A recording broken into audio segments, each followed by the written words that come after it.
So, when we talk about void is still an a theoretical, a therapeutic jargon, right? It's a term that we regularly use in therapy.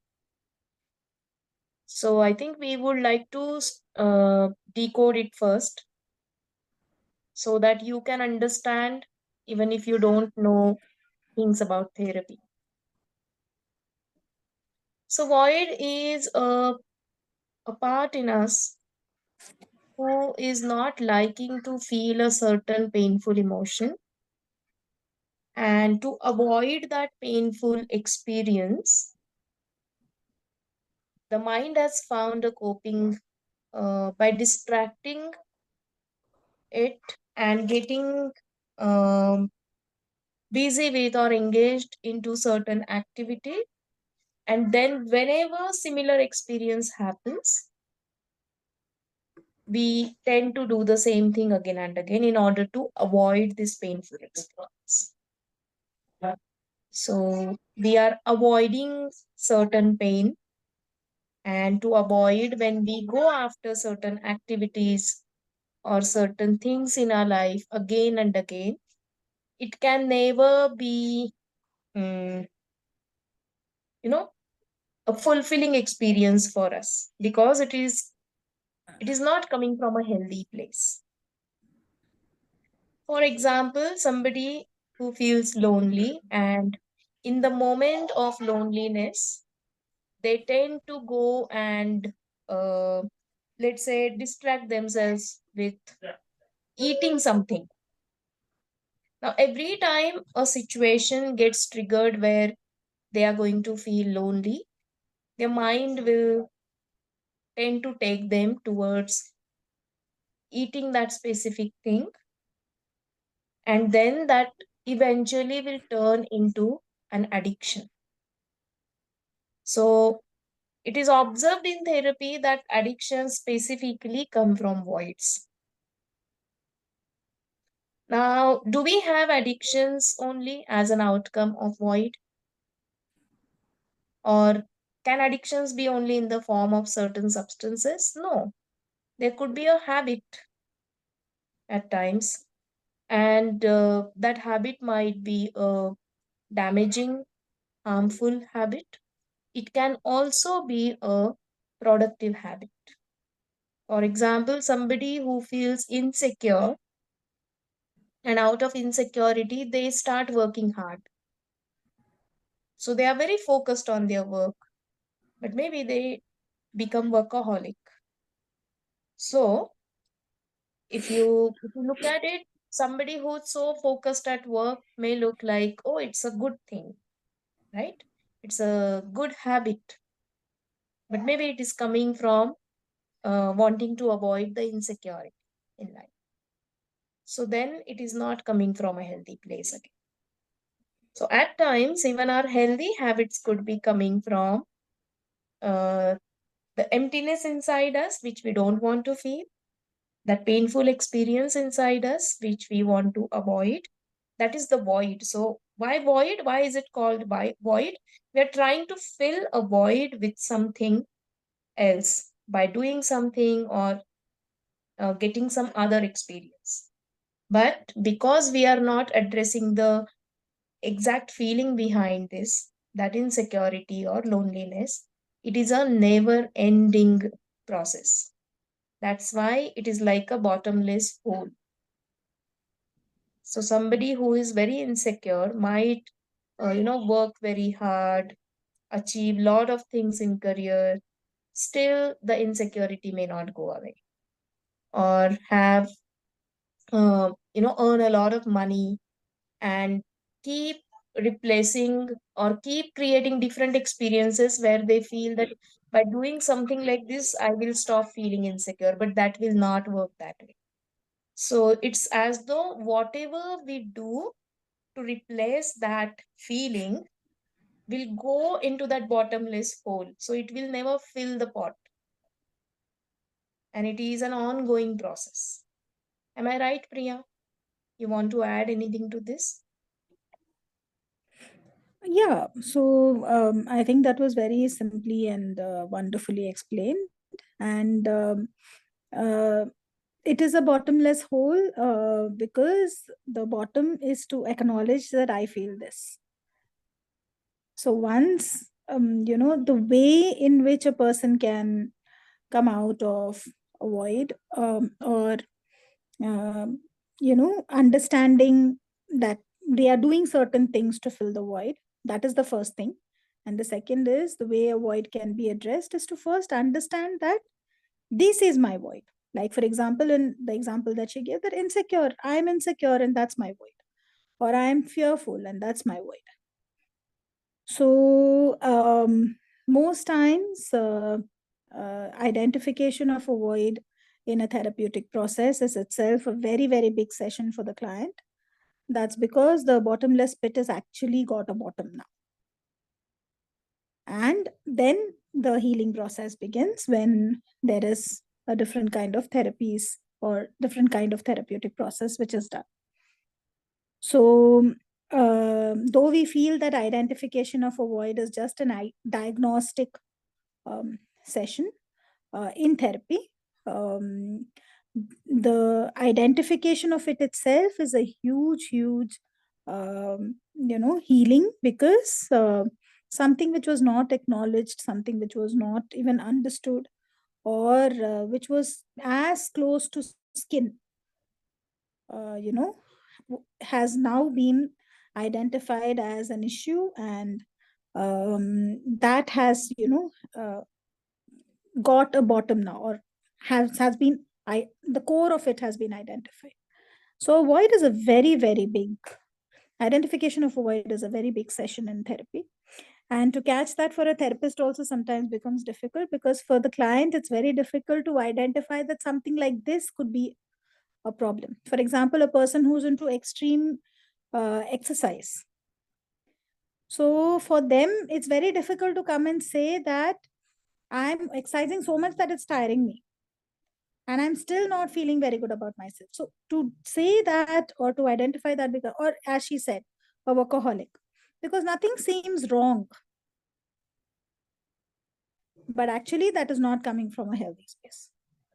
So it takes genuine, truthful work for the client, and an openness for the client to identify their voids. That said, it's very simple also, because all of us have it. However healthy we feel our life is, all of us have a void. Yeah, Gayatri? Yeah. Just at the beginning of this session, before you people joined, we were talking that maybe after some work that we have done in all these years, we should again go back to our void session and see if we still have any void and we can work on it. Because life is a journey and it keeps on throwing different layers to us. So it's always a very good thing to go through such diagnostic sessions periodically, so that we can touch the deeper layers and we can then get free of them. And when Priya says that diagnosing the void itself can be very rewarding, because uh, when I don't know what is actually behind my habit, then it is controlling me to a higher degree. But when I diagnose it, I at least now have identified it, and the grip of that control of that particular feeling will loosen up.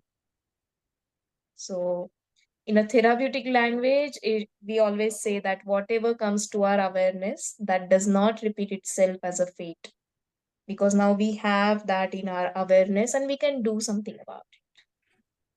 So, I think after explaining what void is, we want to take you through a meditative process to identify your void. And then we also want to give you certain ways to identify uh, if any of your desires are coming from void. Yeah. So, are we ready? Priya, can you please start with the meditative process? Okay. So just find yourself in a comfortable position. If you can switch your videos on, it'll be easier for us to monitor, if that's possible, please.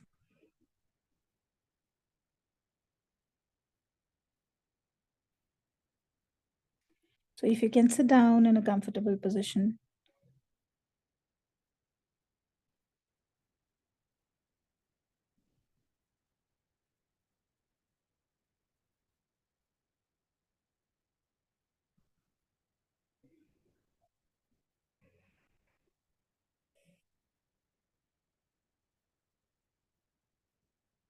just close your eyes, take a deep breath.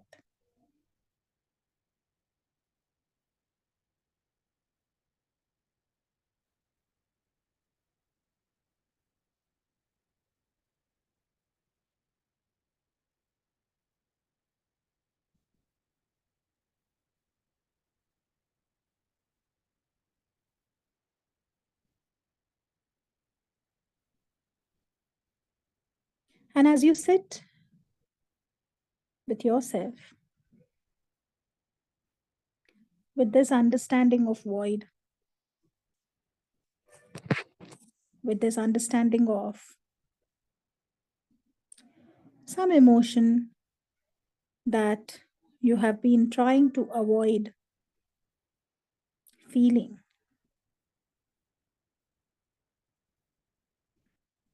connect to this thought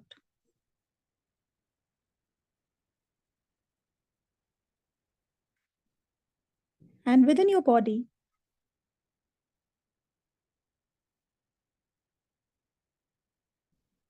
identify any part of your body as you scan your body.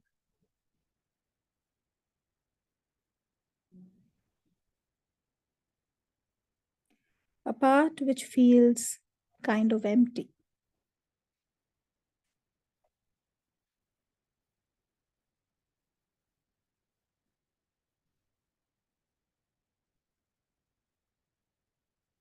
As you keep connecting to this feeling that you have been avoiding to feel,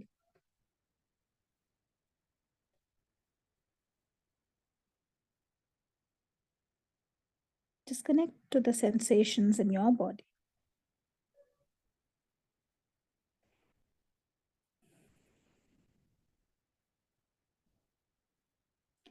And as you scan your body,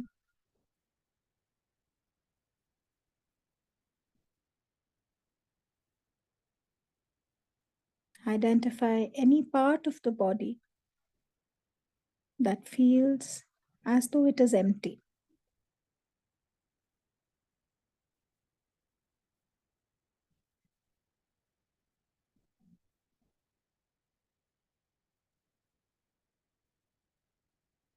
As though a part of you is lost.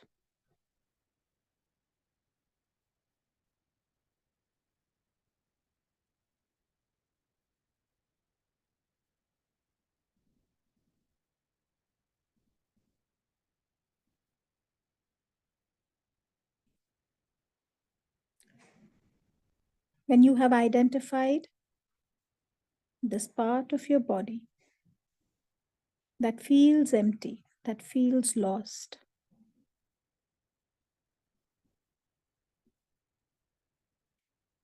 allow yourself to move in any direction intuitively, either up, down, right, left, behind, or in the front, where you are led to go searching for this lost part of you.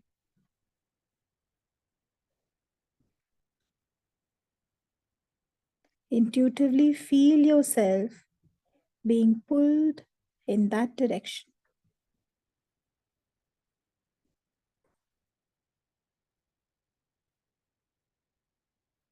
And go with the first feeling that comes to you.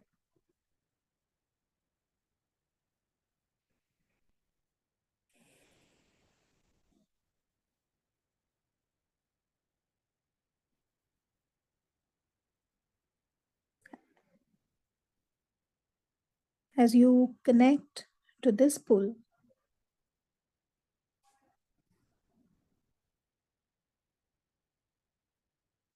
keep moving in that direction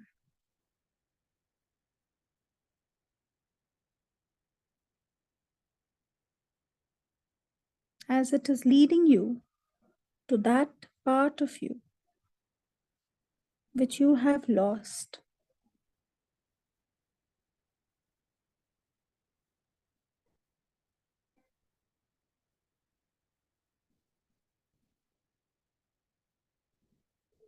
It may be very close in that path, it may seem very far away. But as you keep moving in that direction,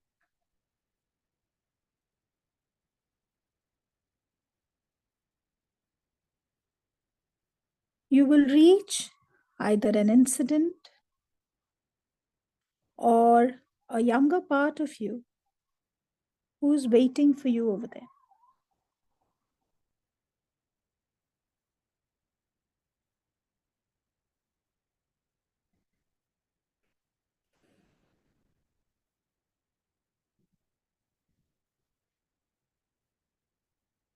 Just connect either to this incident or that younger part of you in that incident.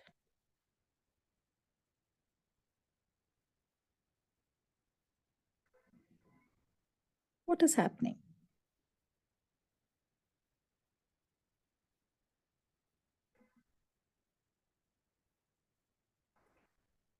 How old do you see this younger part of you as?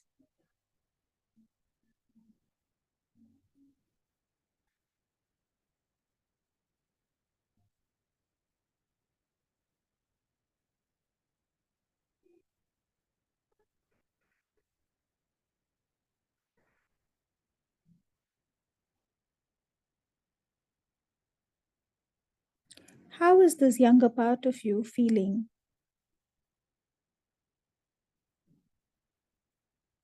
as that is happening at that time?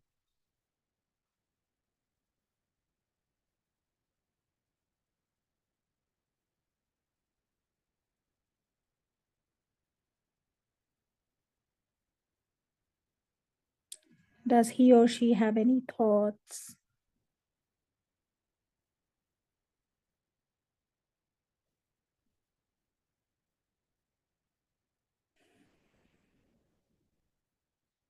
What is the intense emotion that that younger part of you is going through?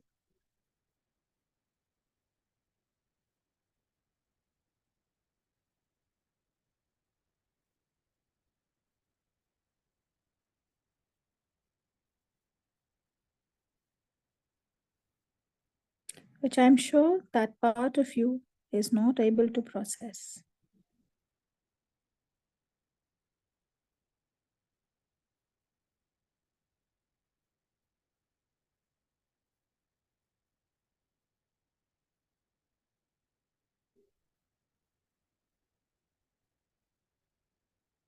Is he or she sad, fearful, upset, angry, helpless?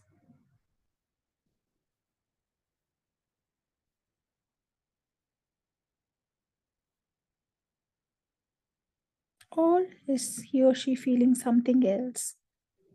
You will know it.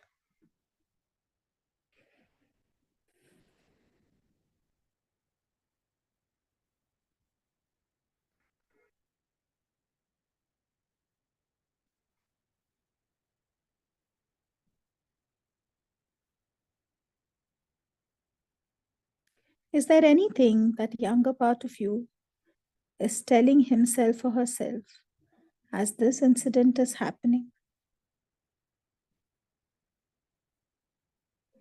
Is there any belief that has stayed with that part of you?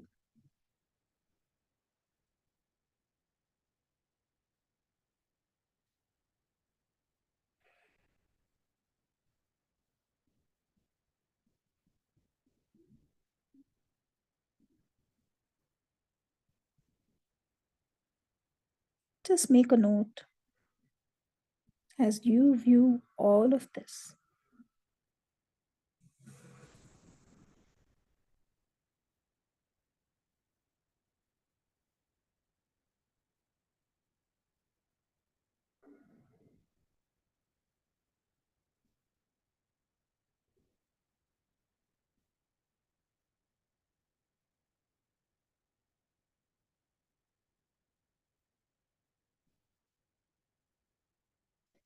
And as you keep connecting to this younger part of you,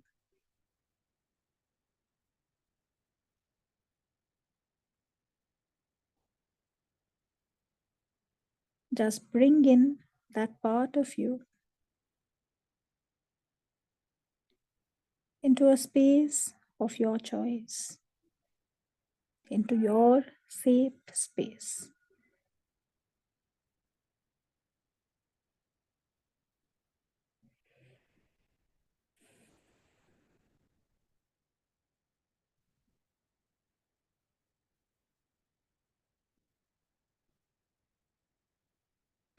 And as you look into his or her eyes,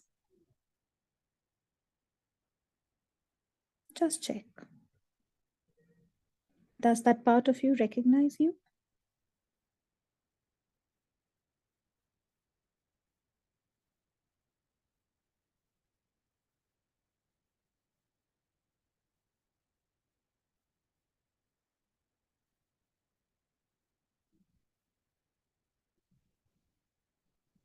If not, introduce yourself, making that part of you feeling very safe with you.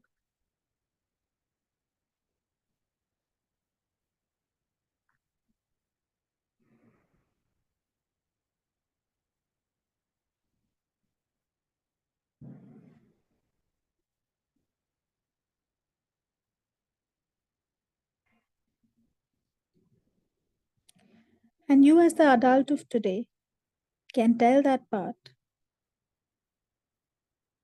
I know exactly how you feel.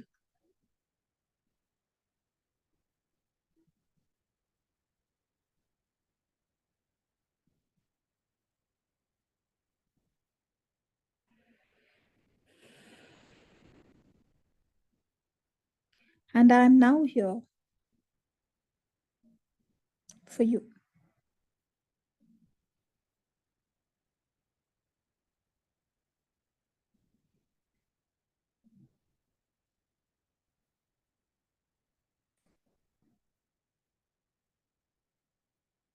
I'm extremely sorry to have forgotten you.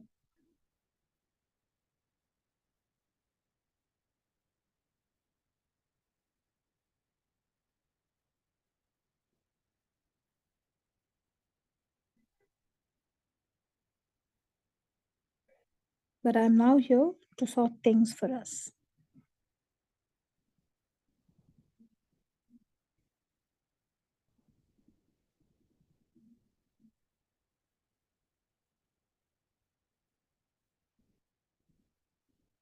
How does that part of you respond as you say this, as you assure it?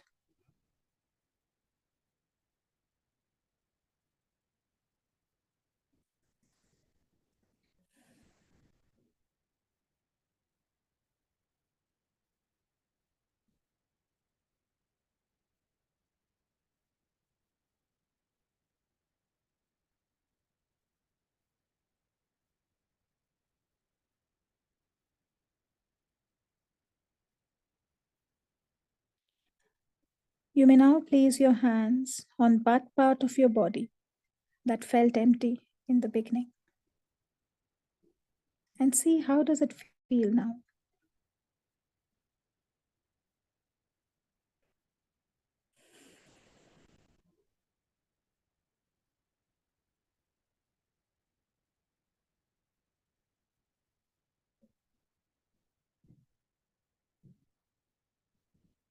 What is that intense emotion which that part of you could not process?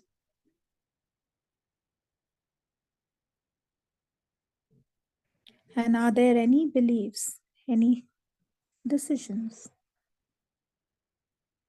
that you have carried for yourself from there?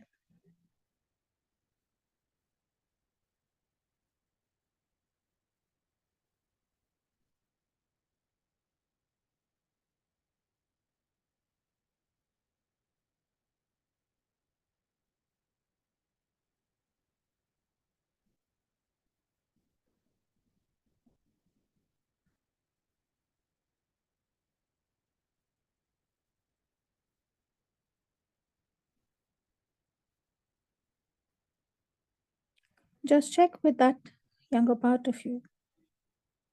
How does he or she feel now?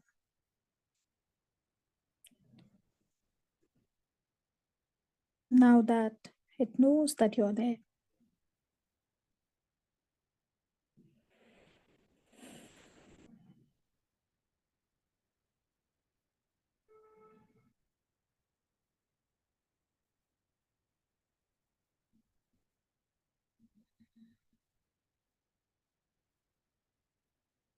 Does he or she feel any better?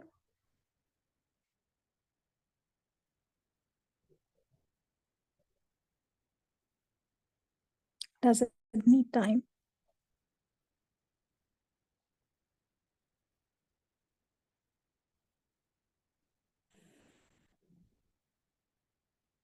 Just honor however that part of you feels.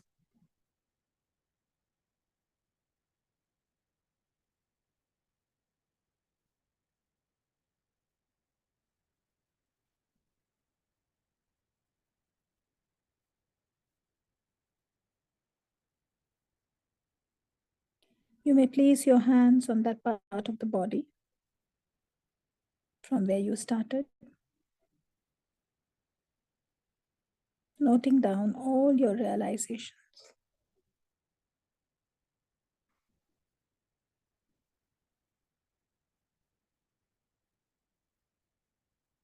And knowing that this part of you is now taken care of.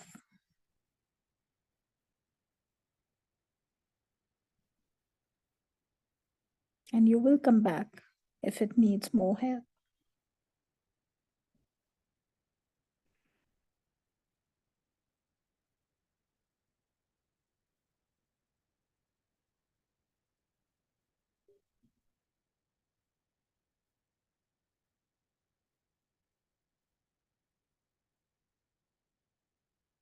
And with this, whenever you feel okay, just breathe into your body.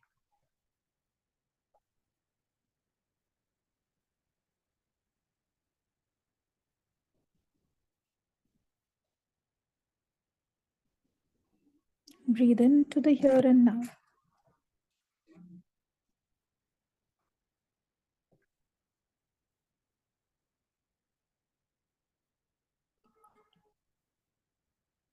And you may open your eyes whenever you feel ready. Take your time.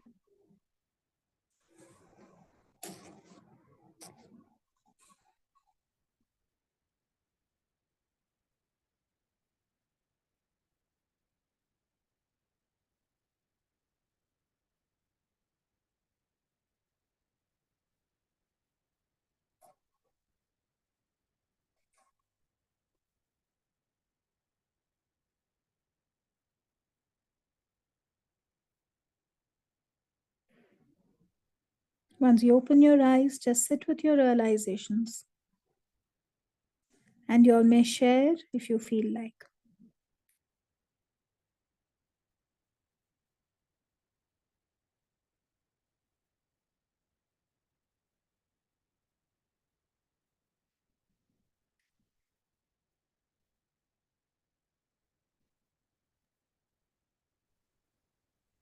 I joined late, but it was peace. Like I think I missed the half part, but I was I didn't see anything, but I felt nice. Just I was observing my breath. Yeah, just missed out. That's okay. You can come back to this again. Yeah, sure.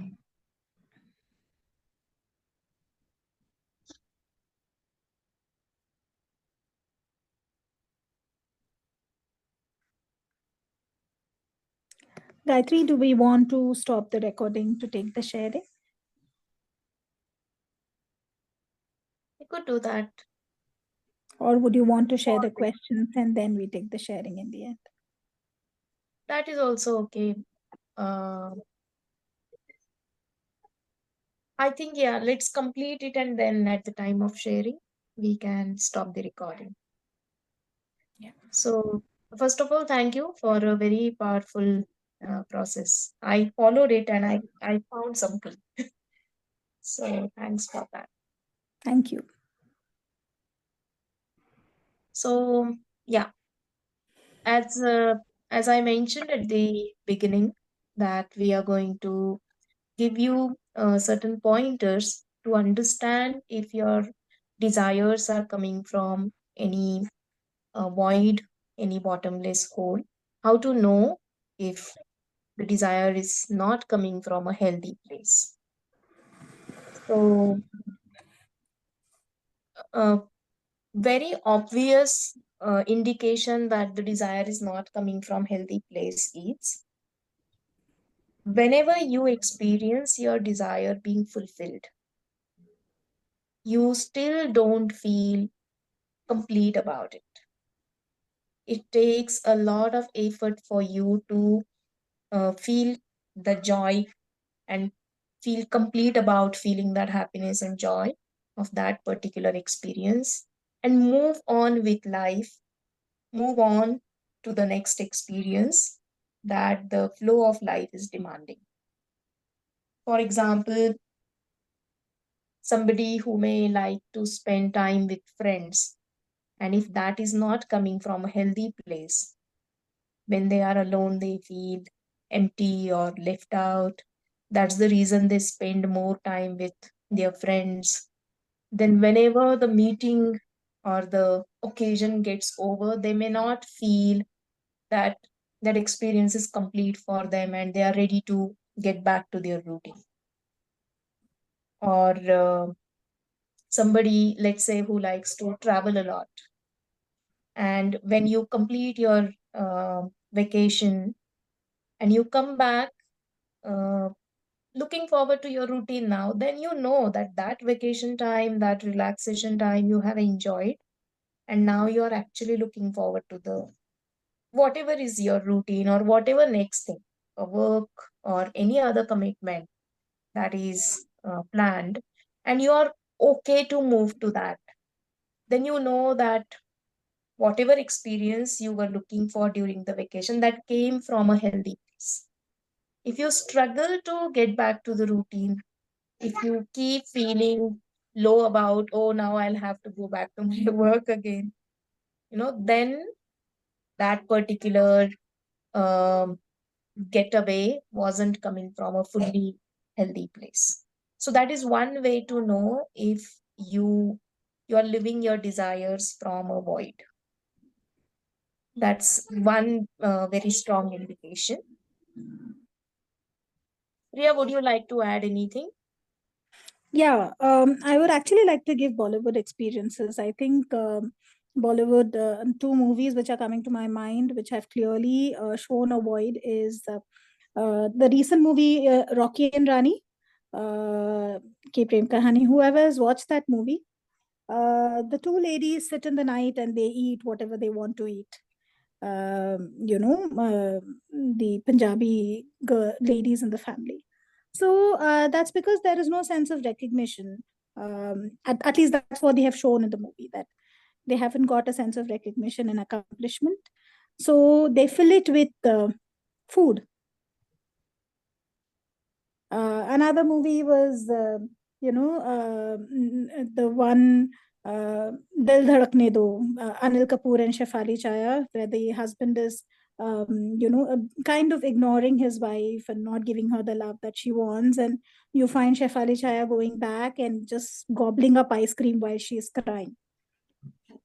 So these are the kind of things that people do. At least in these situations, they have shown that they were replacing it with food. But many times, people who have unhealthy eating habits or unhealthy shopping habits don't realize that it is actually coming from a place of void. They would want to fill in their emptiness or loneliness, um, or any other strong emotion that they don't want to feel, by doing that. Binge watching, binge eating, any kind of binging, according to me, comes from a void. So exercise also is a kind of void. So these are indicators. So something like, I think what behavior, I think what Gayatri is trying to say is anything which you want to control but you aren't able to control, and when that emotion overpowers you and you just slip into a behavior which is not in your control, is actually coming from a void. So if I can connect it to the exercise that we did today, if you're able to identify that younger part of you who could not process the emotion, and what changed after the incident. Like, for example, if suppose the child is like, uh, you know, um I I had to study so much and I used to be so tense that I started eating or drinking a lot of coffee. Or, nowadays adolescents sometimes get into Red Bull or things like that. So these are kind of ways in which we cope to fill in that emotion. So if you have identified that for yourself, that is a very, very big step through the meditation today. That what was the core emotion that I could not process then? And from there, what has changed in my behavior and what has changed in my belief? If you could get that for yourself, then that's a mission accomplished, I must say. Yeah. Yeah, Gayatri. I think these were the couple of pointers that we wanted to, give you and leave you with that, so that you can sit and you can reflect on your own habits and desires, which you would like to change or control, but you're not able to. Yeah. So I think we So we had a yeah. we had a case, Gayatri. If you remember, the lady is an accomplished architect, industrial architect, who is very, very good in her work, um, and and a comparatively senior in age. But now, nothing that she achieves is giving her the peace that she wants in the relationship. So, in a way, if you see, good that the accomplishments are really true and real for her. But maybe, when a session was done, she did not want a career like that at all. She did well, that's a different thing. But when she went back to the 20-year-old and asked her, do you really want to do this? The answer was actually a kind of a no. Not a complete no, but not this way. Yeah. Yeah, Gayatri, am I getting that right? Yeah. And the void that was behind that was a non-working relationship. Yeah. So because she couldn't handle that, or she didn't know how to, actually process her experience and the emotion of in that particular relationship, she got into the work mode, became definitely very successful. But today, when it like being so accomplished, when it comes back to sitting with herself at this age, all that pain has come back. So, that's the reason I think void is one of the very close to our heart topic. We want people to get aware of their voids and really overcome and then create what they want to create. Because we are not saying that we should not have desires. When desires come from a healthy place, then we can actually live through them, complete it, and then move on to the next phase of our life. Which is, I guess, that's how the life is designed, so that we can learn through our journey. We can grow We can through. experience it. Yeah, we can Yeah. go through it and grow through it.